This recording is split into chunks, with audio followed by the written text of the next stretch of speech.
Boa noite a todos. Na aula de hoje vamos dar continuidade ao nosso assunto na disciplina de conservação e eficácia energética. E qualquer dúvida podem me mandar e-mail, tá? Eu estou recebendo alguns exercícios que eu passei para vocês no e-mail.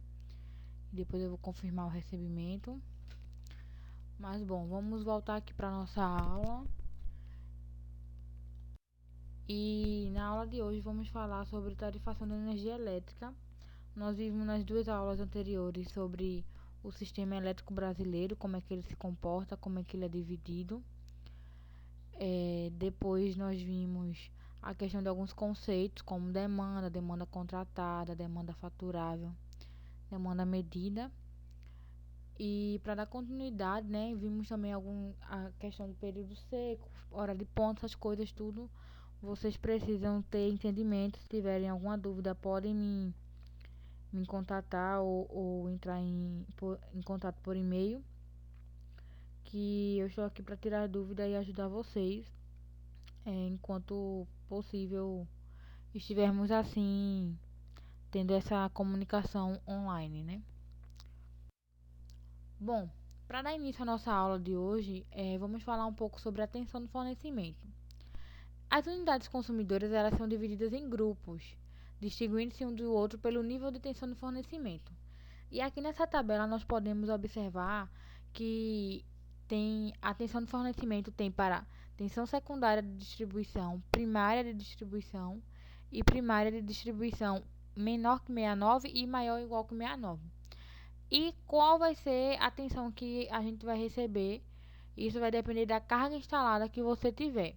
Por exemplo, a tensão secundária de distribuição, você vai receber essa tensão secundária caso a carga instalada que você tenha seja menor que 75 kW, que é a potência instalada, né? Que no caso somos nós, né, que temos essa tensão secundária, que recebemos 220 em nossas residências.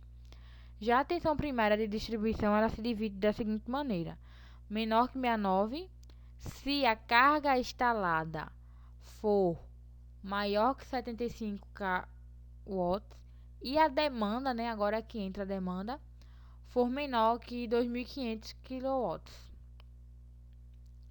Já para a tensão primária de distribuição maior ou igual a 69 kV, a demanda contratada tem que ser maior que 2.500 kW. Mas por que isso? Porque foi dividido em grupos, né, para poder existir a questão do faturamento. Foi dividido em grupos as unidades consumidoras, grupo A e grupo B. No grupo A, a tensão fornecida para os consumidores do grupo A tem que ser maior ou igual que 2,3 kV. E para os grupo B, a tensão tem que ser menor que 2,3 kV. Entendendo um pouco como é que funciona essa questão da modalidade tarifária no Brasil, como eu falei anteriormente, é dividido em dois grupos, o grupo A e o grupo B. O grupo A ele é definido por unidades consumidoras com fornecimento em tensão igual ou superior a 2,3 kV. E também dentro do grupo A se enquadra os consumidores com tensão de fornecimento inferior a 2,3 kV que participem de sistemas subterrâneos de distribuição. Dentro desse grupo, existem alguns subgrupos, como A1, A2, A3, A3A, A4 e AS, que AS é para sistemas subterrâneos. E dentro de cada subgrupo desse, existe a faixa de tensão de fornecimento que vai se enquadrar em cada um desses grupos. Posteriormente, vamos ver algumas modalidades tarifárias, como os convencionais, orossazonais, azul e verde. E eu de antemão já falo para vocês que o subgrupo A1 e A2, eles têm que obrigatoriamente pertencer à tarifa orossazonal azul. Posteriormente nós vamos entender mais sobre o assunto. Aqui nós temos a modalidade convencional, que ela é aplicada uma demanda e é aplicado um valor para a demanda e o consumo é o mesmo. E não importa a questão do período seco ou período úmido ou horário fora de ponta ou horário de ponta. Isso não se enquadra. O valor para a demanda vai ser o valor em relação ao custo para a demanda vai ser o mesmo que o consumo. E dentro da modalidade tarifária também aqui no Brasil existem dois tipos, que é a estrutura tarifária oro-sazonal, que ela é dividida a oro-sazonal azul e a verde, que posteriormente vamos entender um pouco sobre como ela funciona. A estrutura tarifária oro-sazonal, ela tem valores para tarifas de demandas e tarifas de consumo diferenciados. Depende do período do dia e da época do ano, como a gente viu na aula anterior. E o objetivo dessa estrutura oro-sazonal, ela proporciona, né, incentivar o consumo de energia elétrica quando esta for mais barata. Ou seja, você utilizar a energia em horários mais propícios a ter um custo menor, né?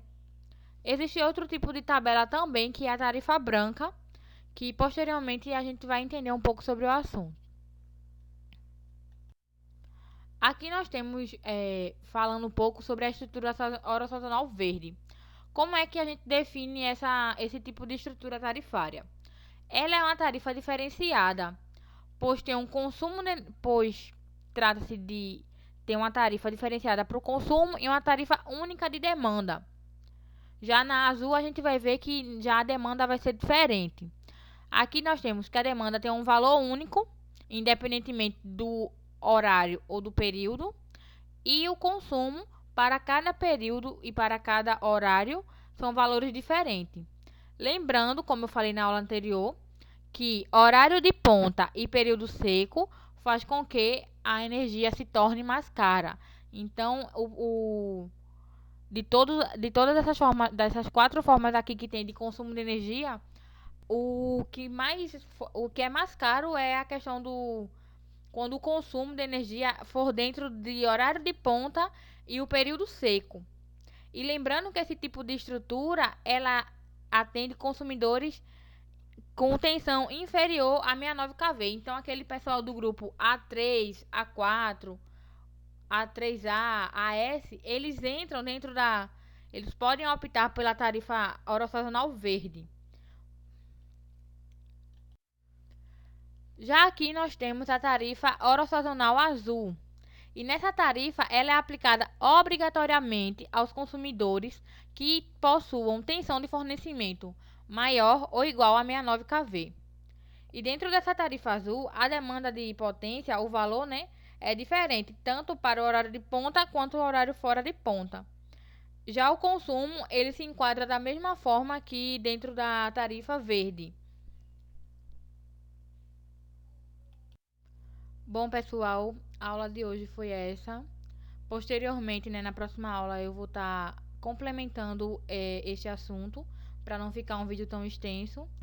Então, qualquer dúvida, pode me mandar e-mails. Eu vou estar passando uma lista de exercício para que vocês compreendam mais a respeito de cada modalidade. E depois eu vou estar enviando uma aula a respeito de como a gente lê a nossa fatura de energia elétrica, ok? Boa noite.